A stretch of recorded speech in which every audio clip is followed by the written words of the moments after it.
혹시 비밀번호를 평소에 뭐 인터넷 사이트 뭐 비밀번호 다 다르게 혹시 쓰시고 계신가요? 저는요 진짜 귀차니즘이 너무 심해서 다 똑같아요. 정말 위험하신데요. 집도 위험하고 네.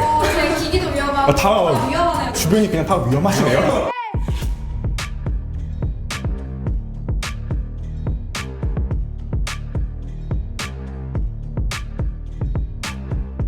보안? 어디까지 들어보았니? 네, 안녕하세요. 오늘은 사이버 보안 전문가 에릭님과 리암님 모셨습니다. 와! 어서오세요. 네, 요즘 최근에 보안 관련해서 영화가 하나 개봉했다고 하는데 제목이 뭐라고요? 보이스. 그 영화 저는 보진 않았는데 예전부터 궁금했던 게 영화 안에서 나오는 그 해커들 있잖아요. 실제로 존재하고 그런 식으로 해킹을 하는지. 영화에 나오는 해킹 기법의 99%는 다 개뻥입니다. 실제 영화에 나오는 부분들은 극적으로 이제 과장되게 표현하는 면이 있고요. 실제로는 그렇게는 못하죠. 왜냐하면 굉장히 많은 장비와 시간과 노력과 이런 것들이 필요하거든요. 하지만 이제 간단하게 할 수 있는 거는 뭐 스미싱 같은 거, 문자 같은 거 이렇게 받아보시잖아요. 그런 것들을 통해서는 간단하게 할 수 있죠. 해커들의 종류가 어떻게 있는지 궁금해요. 화이트 해커 이런 말 들어봤거든요. 이름만 들어보면 좀 착할 것 같은 느낌? 맞아요. 네, 방금 말씀하신 대로 실제로 해커들은 블랙 해커라는 실제로 공격을 해서 취약점을 찾고 그걸 통해서 이제 금품을 뭐 사료받거나 아니면 그런 부분들이 있고요. 방금 말씀하신 대로 화이트 해커라고 실제로 존재합니다. 그럼 화이트 해커들은 어떤 일을 하느냐라고 하면은 해킹을 똑같이 해요. 근데 해킹을 미리 해서 발견된 취약점들을 고칠 수 있고 추후에 그런 일들이 발생하지 않게 하는 사람들을 화이트 해커라고 합니다. 블랙이랑 화이트를 섞으면 그레이가 되잖아요. 혹시 그레이 해커도 있나요?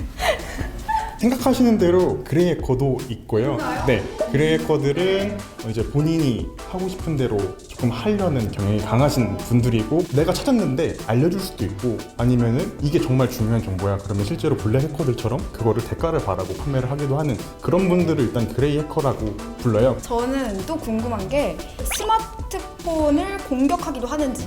지금은 스마트폰도 굉장히 보안이 잘 돼 있어요. 잘 돼 있어서 예전만큼 공격이 쉽지는 않아요. 근데 이제 요즘에 많이 하는 공격은 이제 돈을 빼내기야.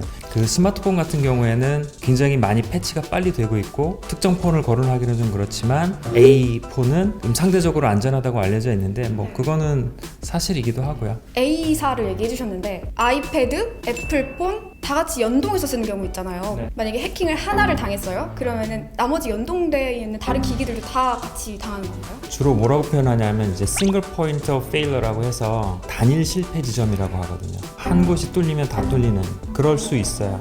네, 그래서 아이클라우드 계정 같은 경우에는 계정 조심을 잘 하셔야 되는 거고요. 요즘은 뭐 2중, 3중 보안 옵션을 많이 거시니까 걸어 놓으시면 크게 문제는 없을 겁니다. 네, 저는 또 이게 궁금한데 제가 집에 강아지를 키우거든요. 그래서 홈 CCTV를 설치를 해놨어요. 제가 집에 없을 때 안전하게 있나 보려고. 혹시 그런 것도 보안에 취약한가요? 그 보통 이제 홈 CCTV를 도입을 하시고 나서 비밀번호 세팅 혹시 하신 적 있으세요? 아니요. 따로 없으시죠? 그렇죠. 어떤 제품이든 처음에 출시가 되면 이제 공장 상태라고 하는 상태로 이제 그냥 가지고 오게 되는데 홈 CCTV 같은 경우에는 비밀번호가 그냥 대부분 1, 2, 3, 4 또는 1, 2, 3, 4, 5, 6 이렇게 되어 있을 거예요. 그게 실제로 카메라 통신인지는 모르겠지만 해커들 입장에서는 카메라가 열고 있는 포트라는 게 있어요. 포트는 일종의 문 같은 거거든요. 그래서 통신이 되면 내가 어느 집으로 가야 하는지에 대한 그 정보를 저희가 IP라고 하고 그 번지수를 찾아가면 그 포트 비밀번호를 보통 1, 2, 3, 4라고 이렇게 정해놨다고 보시면 돼요. 보안 강도가 아주 약하죠. 그래서 아무 주소나 막 다 검색을 해요. 그러다가 문 비밀번호를 한번 넣어보는 거죠. 해서 이제 무작위로 대입을 하거든요. 그걸 저희는 이제 무차별 공격이라고 하는데 브루트 포싱이라고 해요. 그렇게 해서 열리면 그 다음부터는 제어권이 해커한테 들어가는 거죠. 그러면 두 분은 어쨌든 옷 갈아입을 때 굉장히 조심하셔야 됩니다. 당장 비밀번호를 안 바꾸실 작정이시면 옷 갈아입으실 때는 항상 수건을 딱 덮어 놓으시고 갈아입으시면 돼요. 괜찮겠네요. 수건을 덮어놓겠습니다. 네. 저는요 진짜 귀차니즘이 너무 심해서 그리고 지금 계속 비밀번호에 관련된 말씀을 나누고 있으시잖아요.